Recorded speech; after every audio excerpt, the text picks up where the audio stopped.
अथैकोननवतितमः सर्गः। युष्यरात्रिम् तु तत्रैव गङ्गाकूले स राघवः काल्यमुत्थाय शत्रुघ्नमिदम् वचनमब्रवीत्। शत्रुघ्नोत्तिष्ठ किम् शेषे निषादाधिपतिम् गुहम् शीघ्रमानय भद्रम् ते तारयिष्यति वाहिनीम्। जागर्मिनाहम् स्वपिमि तथैवार्यम् विचिन्तयन् इत्येवमब्रवीद्भ्राता शत्रुघ्नो विप्रचोदितः। इति संवदतोरेवमन्योन्यम् नरसिंहयोः आगम्य प्राञ्जलिः काले गुहो वचनमब्रवीत्। कच्चित् सुखम् नदीतीरे वात्सीः काकुत्स्थशर्वरीम् कच्चिच्च सह सैन्यस्य तव नित्यमनामयम्। गुहस्य तत्त्ववचनम् श्रुत्वा स्नेहादुदीरितम् रामस्यानुवशो वाक्यम् भरतोऽपीदमब्रवीत्। सुखानः शर्वरी धीमन् पूजिताश्चापि ते वयम् गङ्गाम् तु नौभिर्बह्वीभिर्दाशाः सन्तारयन्तु नः।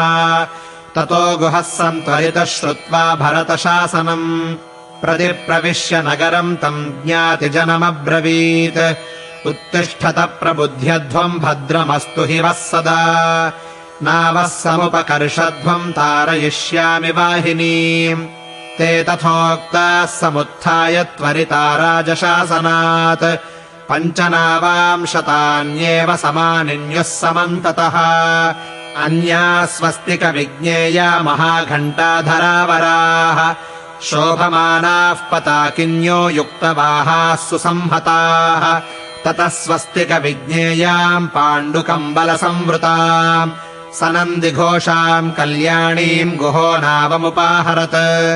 तामारुरोह भरतः शत्रुघ्नश्च महाबलः कौसल्या च सुमित्रा च याश्चान्या राजयोषितः।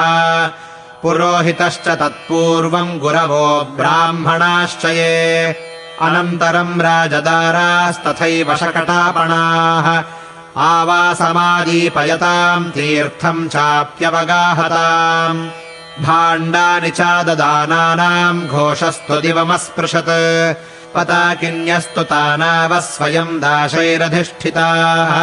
वहन्त्यो जनमारूढम् तदा सम्पेतुराशुगाः नारीणामभिपूर्णास्तु काश्चित्तु वाजिनाम्। काश्चित्तत्र वहन्ति स्म यानयुग्यम् महाधनम् तास्तु गत्वा परम् तीरमवरोप्य च तम् जनम्। निवृत्ताकाण्डचित्राणि क्रियन्ते दाशबन्धुभिः स वै जयन्तास्तु गजा गजारोहैः प्रचोदिताः। तरन्तः स्म प्रकाशन्ते सपक्षा इव पर्वताः नावश्चारुरुहस्त्वन्ये प्लवैस्तेरुस्तथा परे।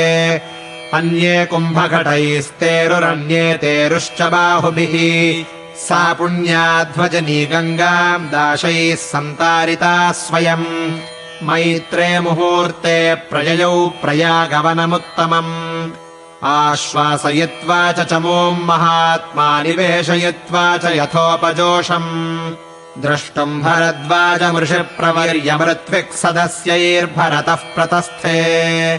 स ब्राह्मणस्याश्रममभ्युपेत्य महात्मनो देवपुरोहितस्य ददर्श रम्योटज वृक्षदेशम् महद्वनम् विप्रवरस्य रम्यम्। इत्यार्षे श्रीमद् रामायणे वाल्मीकीये आदिकाव्ये अयोध्याकाण्डे 89तमः सर्गः।